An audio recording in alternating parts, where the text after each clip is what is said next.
Olá pessoal, tudo bem? Então vamos dar início à nossa disciplina com a semana 1, onde falaremos de conceitos básicos de cinética. E para começar a discussão sobre cinética química, vamos selecionar o estado gasoso. Então vamos imaginar como é que as moléculas se comportam, qual seria o movimento das moléculas no estado gasoso, né? E aí, fazendo uma analogia com a disciplina anterior, onde nós vimos conceitos de termodinâmica, como é que a gente pode fazer uma diferenciação entre termodinâmica e cinética? Então, na nossa disciplina de termo, na disciplina de Físico-Química 1, nós vimos os processos onde nós tínhamos as moléculas, os reagentes, as substâncias no estado final, e aí depois que reagem, nós tínhamos as moléculas, os produtos no estado final. Então, para a gente, na disciplina 1, nós analisamos todos os aspectos relacionados à energia, envolvida nesse processo, né?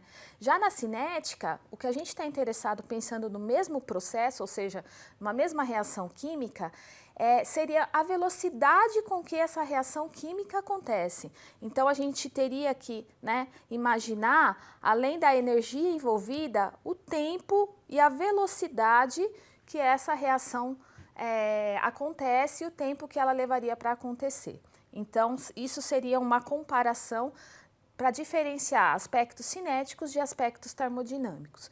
E aí, especificamente, né, por que tratar de cinética, por que tratar de movimento de moléculas? Então, principalmente para compreender mecanismos de reações químicas, então a cinética nos ajuda a compreender como acontece, como é que uma reação química acontece, não simplesmente reagente A mais reagente B formando o produto C, mas sim todo o passo a passo envolvido nesse processo, nessa reação. Além disso, nós podemos entender processos, sistemas bem complexos, como algumas reações que acontecem no nosso corpo humano, na atmosfera, então degradação de poluentes ambientais e vários outros processos, e na indústria também, aspectos cinéticos são muito importantes, né? Então, envolvidos na reação para a obtenção de uma determinada substância, de um determinado produto. Então, nesse aspecto das indústrias, aplicação industrial, os catalisadores são muito importantes. Então, ao longo das primeiras semanas, nós falaremos então de vários aspectos que nos darão suporte para entender mecanismos de reação envolvidos em várias aplicações do nosso cotidiano. Então, mais especificamente, né, como é que nós poderíamos verificar no nosso cotidiano, próximo a nós, algumas diferenças entre tempos de reação, velocidades de reação. Então, se a gente pensar num processo de excitação eletrônica, num nível muito micro, né, a gente poderia pensar numa excitação que leva em torno de 10 a menos 15 segundos, né? Enquanto que uma explosão, então um outro tipo de fenômeno químico, de reação, leva em torno de 1 segundo. Então, a gente está vendo escalas bastante diferentes de tempo e de velocidade de reação. São reações muito rápidas. Enquanto que um processo de corrosão leva mais ou menos em torno de 10 a 9 segundos, ou, para o nosso mais palpável para nós, em torno de 30 anos. Então, é um processo bastante, bem mais lento, né, comparado com os dois anteriores. E para finalizar, esses desgastes em erosão e assim por diante, levaria em torno de 10 elevado a 15 segundos, mais ou menos 30 milhões de anos. Então, só para vocês terem noção das escalas de tempo e velocidade, associado a isso, velocidade das reações. Então, a cinética vai nos ajudar a entender várias reações, tanto das mais rápidas quanto as mais lentas, e nos ajudar a entender o processo envolvido, né, nessas reações. E além disso, dependendo do intuito da aplicação, nós podemos ou acelerar uma reação ou diminuir o tempo que essa reação leva para acontecer. Então, começando mesmo com os nossos conceitos de cinética, vamos imaginar uma reação hipotética. Então, o reagente A formando o produto B. Então, se a gente conseguisse, medir o tempo dessa reação, então, inicialmente, nós teríamos só o reagente A. Então, à medida que a reação prossegue, algumas moléculas, algumas espécies do produto B começam a aparecer, que seriam esses vermelhinhos, e à medida que a reação vai acontecendo, nós vemos a maior formação, né, a reação acontecendo e o aparecimento do produto ao longo dessa reação, tá? Se a gente conseguisse fazer um gráfico para acompanhar essa reação, o que a gente veria? Então, seria um gráfico de tempo versus número de moléculas, e aí o que a gente vê? Que à medida que o tempo vai passando, a quantidade de A, que seria o nosso reagente, diminui, e o B, que é o nosso produto, ele vai aumentando à medida que o tempo de reação vai acontecendo.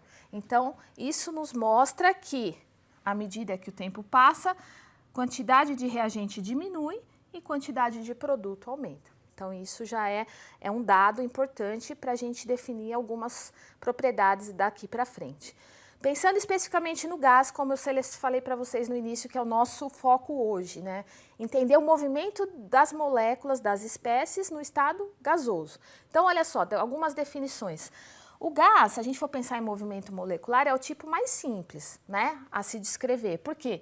Porque é um movimento aleatório de moléculas, considerando um gás perfeito, como a gente falou na disciplina anterior, a gente definiu na disciplina anterior. Então, olha só, se é o tipo mais simples de movimento, já que é um movimento completamente aleatório, a nossa teoria cinética, né, a definição de teoria cinética para gases, então seria uma teoria mais simples, que explica a pressão de um gás e a taxa pelas quais as moléculas e a energia migram no meio do estado gasoso, né? Então, é isso que a gente teria que começar a imaginar para definir toda a teoria cinética do aspecto termodinâmico. Líquidos, né? Se a gente, para diferenciar o estado gasoso do estado líquido. Então, no líquido, a mobilidade, o movimento das moléculas é importante e é maior, né? Então, olha só, se a gente, né, conseguir imaginar algumas situações. Então, por exemplo, o movimento de íons em solução na presença de um campo elétrico. Então, imaginem as moléculas, né, ou espécies no meio, e aí elas se difundindo, né, tendo esse movimento nesse meio, nesse solvente, nessa solução. Então, o que a gente extrai dessa teoria cinética para o estado gasoso, o estado líquido? Então, seria a equação de difusão. Então, daqui, né, dessa teoria cinética para líquidos, nós conseguimos definir a equação de difusão, ou seja, como a matéria e a energia se espalham por meios de vários tipos. Então, a gente pode considerar soluções das mais diversas possíveis, tá? Então, essas duas seriam as diferenças e as principais características do movimento das moléculas no estado líquido e no estado gasoso.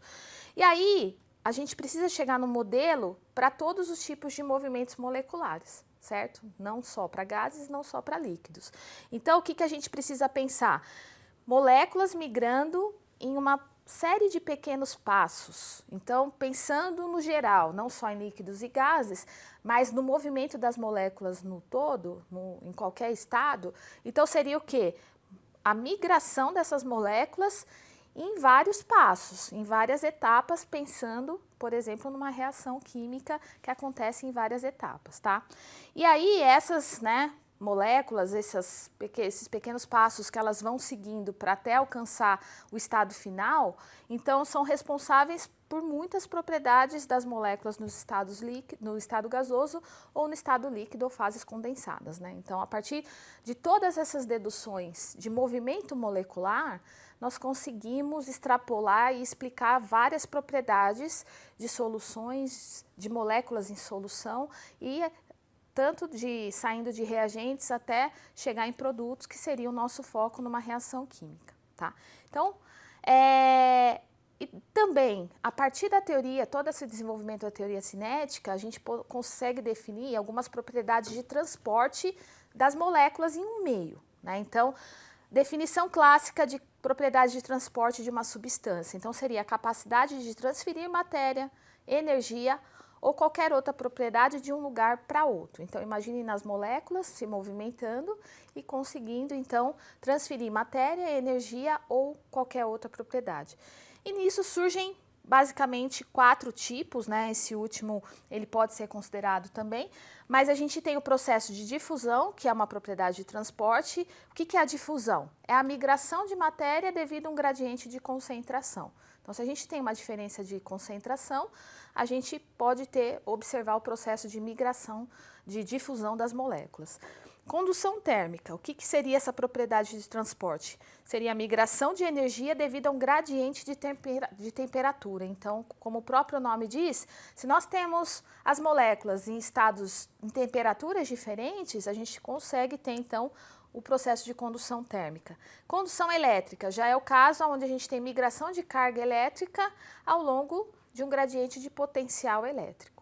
E viscosidade é a migração de momento linear ao longo de um gradiente de velocidade. Então, são propriedades bastante importantes, né, considerando o movimento de moléculas, e que nós conseguimos explicar a partir de propriedades cinéticas dessas substâncias. E por último, o processo de efusão, que também pode ser considerado uma propriedade de transporte, que a definição seria a saída de um gás por um pequeno orifício. Então, essas seriam as principais propriedades de transporte.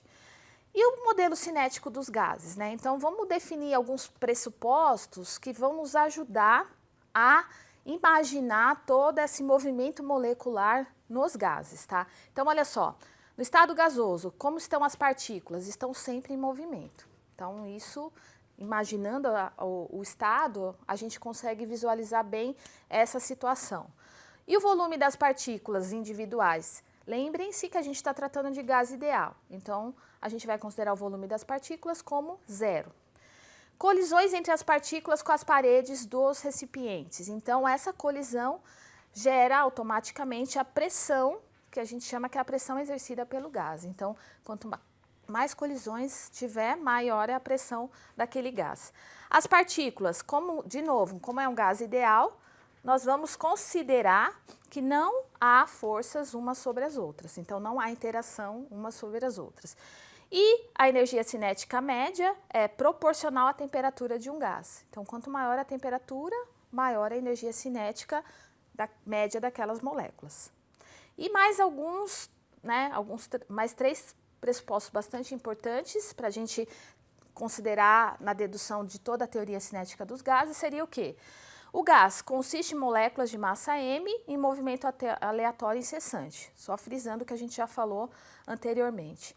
Tamanho das partículas, então, é insignificante, os diâmetros são muito menores do que as distâncias percorridas entre as colisões, né? Então, são 2 pressupostos que nós já falamos anteriormente, mas que eu gostaria de frisar, que são importantes para a gente simplificar toda a dedução, né, da teoria cinética dos gases.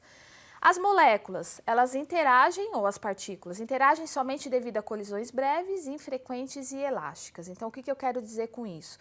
Colisão elástica é aquela onde a energia cinética translacional das moléculas é conservada. Então, não há dissipação dessa energia ao longo das colisões, tá? Então, esses são 3 pressupostos muito importantes para a gente considerar ao longo de todo o desenvolvimento da teoria cinética dos gases. E aí, olha só. Se a gente considerar nas mesmas condições de temperatura, como é que estão as moléculas de gases? Então, as partículas, as moléculas possuem a mesma energia cinética. Então, se eu pegar, né, as mesmas condições de temperatura, eu posso afirmar isso, que as moléculas possuem a mesma energia cinética média.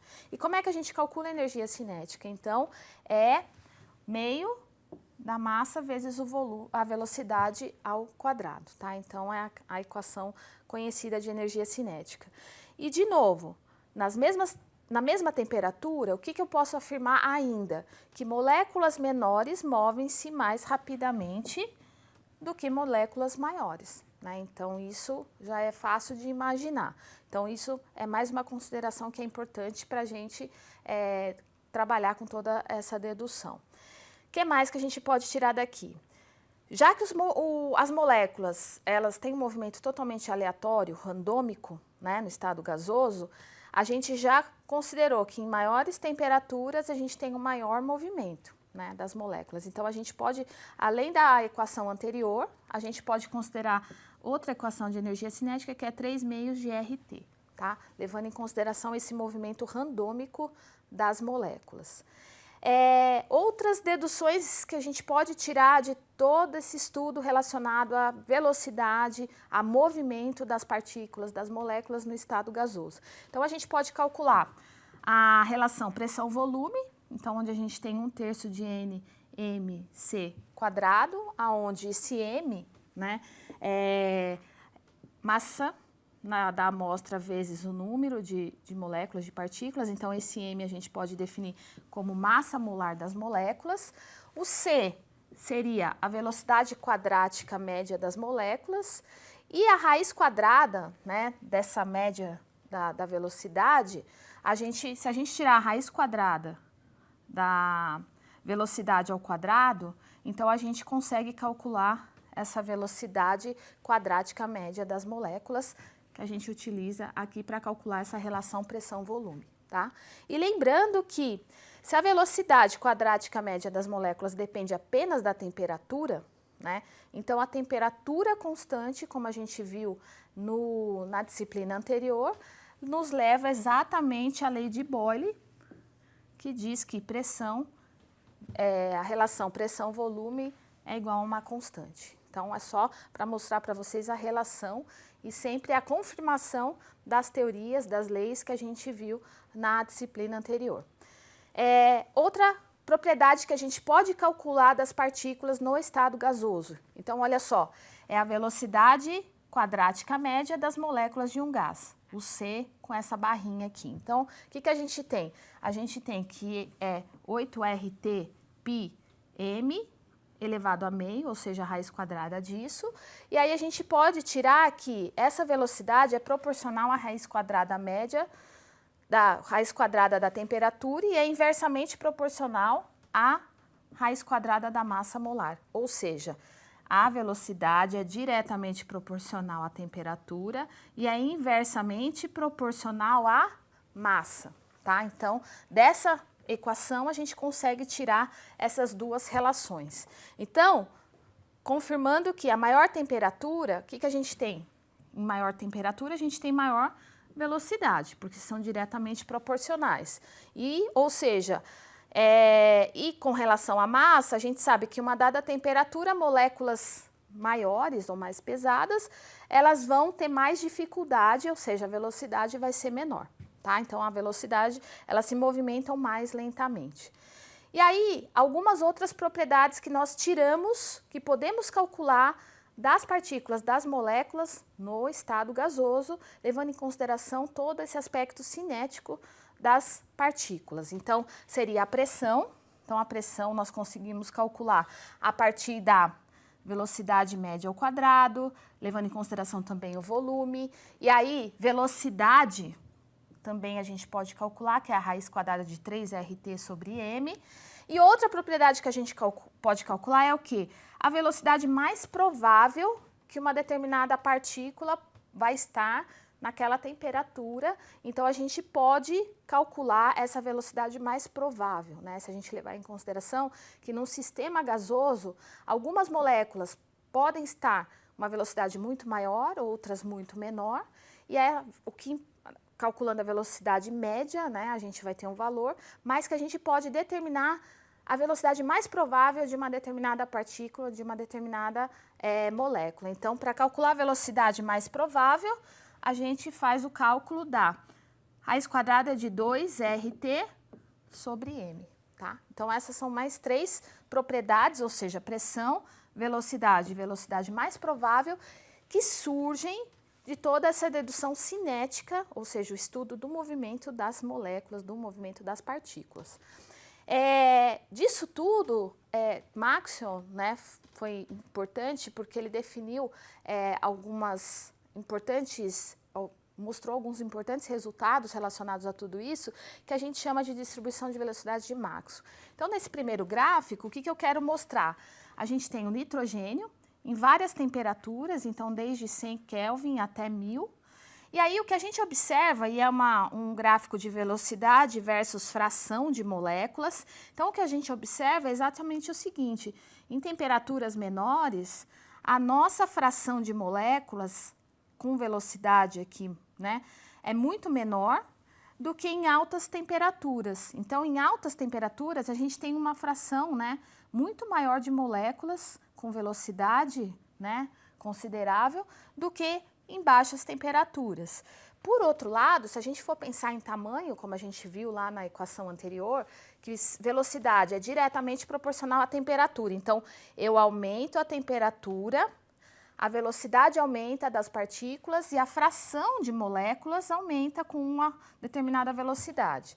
Considerando a massa, que a velocidade é inversamente proporcional à massa, então olha só, a gente tem várias espécies aqui, várias substâncias, então a gente tem oxigênio até hidrogênio, e o que a gente vê é o seguinte, quanto menor, né, a espécie, a molécula, maior é a fração de substâncias com maiores velocidades. Então, isso surge tudo dessa dedução que a gente viu nos slides anteriores. Então, por isso que é importante a gente definir todas essas propriedades cinéticas das partículas, das moléculas, para entender melhor o processo que está ocorrendo.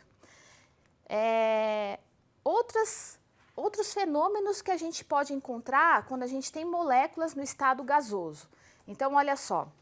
A gente tem a colisão entre as partículas, entre as moléculas, e isso a gente pode calcular o fluxo de colisão. Então, a gente pode calcular esse fluxo de colisão, a gente denomina como Z, e aí a gente pode calcular levando em consideração essas propriedades, essas espécies. A frequência de colisão também. Então, além do fluxo, né?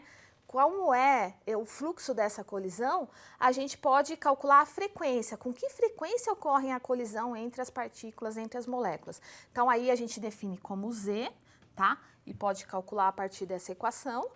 E, além disso, a gente pode calcular o quê? O caminho livre médio. Então, assim, eu posso imaginar, se eu quiser muito a fundo, entender bem profundamente o estado gasoso, o movimento das partículas no estado gasoso, eu tenho como calcular o caminho livre médio. Ou seja, seria a distância média em que uma molécula viaja entre as colisões. Então, assim, entre uma colisão e outra, como que é o trajeto que ela percorre, né, durante essas colisões, tá? E isso a gente define como o lambda. Então, eu quis mostrar para vocês só mais 3 propriedades que nos dão informações bastante úteis sobre o movimento das moléculas no estado gasoso. Outro processo que eu falei inicialmente que é bastante importante é o processo de efusão, ou seja, né, que é a passagem de um gás por um pequeno orifício. Então, a gente tem aqui o nosso frasco e aí a gente tem esse orifício por onde as moléculas transitam. Então, esse processo, né, a gente observa em diversos fenômenos, então, por isso que foi importante entender como ocorre esse processo de efusão, e aí surge toda a dedução das leis de efusão, a lei de Graham. E aí, o que o Graham definiu? Que a distância percorrida pelo gás 1 dividido pela distância percorrida pelo gás 2 nada mais é do que a raiz quadrada da massa molar do gás 2 dividido pela massa molar do gás 1.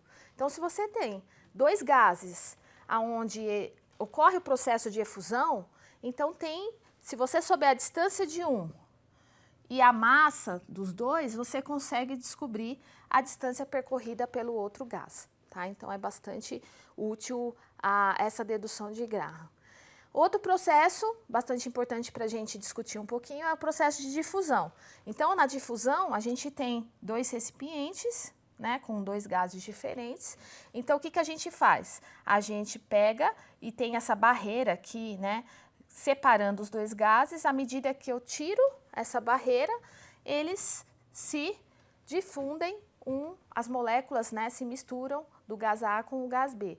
Então, o que acontece? Como é que ocorre, né, todo esse processo? Então, esse processo de difusão a gente, né, claramente enxerga como um processo de mistura de gases, falando especificamente do estado gasoso. Então, olha só, a velocidade de difusão vai ser igual a quem? A velocidade da mistura dos gases. Então, quanto mais rápido esses gases se misturarem, maior vai ser, consequentemente, a sua velocidade de difusão, tá? A difusão nada mais é do que um processo natural do movimento randômico das moléculas, né, do estado gasoso. Então, imagine, estado gasoso, aquele estado onde as partículas têm movimento aleatório e randômico. Então, à medida que eu tiro a minha separação, né, a barreira que separa os dois gases, é natural que ocorra, por causa desse movimento aleatório das partículas nos dois gases, que ocorra o processo de difusão, tá? E outra característica, a velocidade de difusão aumenta com a temperatura. Então, quanto maior a temperatura, maior a velocidade de difusão, porque as moléculas com maior energia, elas conseguem, né, com maior velocidade, a difusão ocorre mais rapidamente. Outra característica, moléculas pequenas difundem-se mais rapidamente do que as maiores. Então, é uma consequência natural também do tamanho das partículas. Propriedades que a gente pode calcular. Então, imaginem de novo, partículas, moléculas viajando, se movimentando. Então, o que a gente pode tirar de informação dessa situação? Então, a gente pode calcular a taxa, ou seja, a velocidade de migração de uma propriedade. Então, a gente pode chamar de fluxo, ou J, tá? Então, seria o quê? A gente teria matéria fluindo, então no caso desse fluxo, fluxo de matéria, ou seja, um exemplo, massa, no que ocorre uma difusão, né, no processo de difusão. Então, o que a gente define? O fluxo de matéria de X moléculas por metro quadrado e por segundo. Então, como é que a gente calcula isso? Então, o nosso J, quando se trata de matéria, né, então um fluxo de matéria, vai ser o quê? Menos D sobre a derivada de N sobre Z. Então, daqui, essa equação a gente chama de a primeira lei de Fick, tá? Que é com relação ao coeficiente de difusão. Então, esse Dzinho aqui é o que a gente chama de coeficiente de difusão, tá? Se o nosso fluxo é de energia, né, como no caso da condução térmica, onde a gente tem esse gradiente de energia, o que acontece? A gente pode calcular o fluxo de energia. Então, vai ser o nosso J, fluxo de energia, é igual a quem? Menos esse kappa dt sobre dz, tá? Então, seria o quê? O fluxo de energia em termos de coeficiente de condução térmica, de condutividade térmica. Então, esse kappa aqui, nada mais é que nos dá depois a informação aplicada e prática do coeficiente de condutividade térmica, tá? Então, surge tudo daqui das equações de fluxo.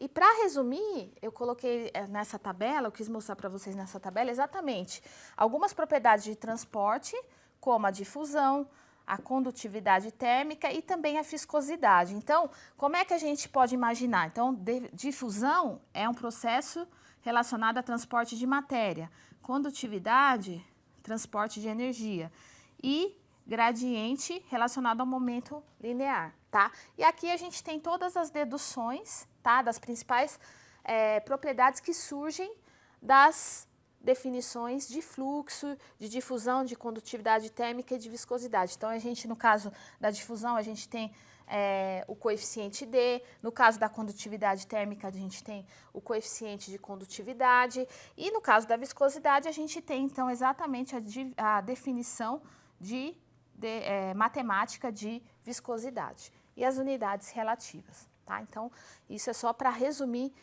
todas as principais propriedades relacionadas com o movimento dos gases, né, que a gente viu ao longo dessa aula. E aí, na aula seguinte, então, a gente vai falar um pouquinho desse movimento molecular, só que agora no estado líquido. Até lá.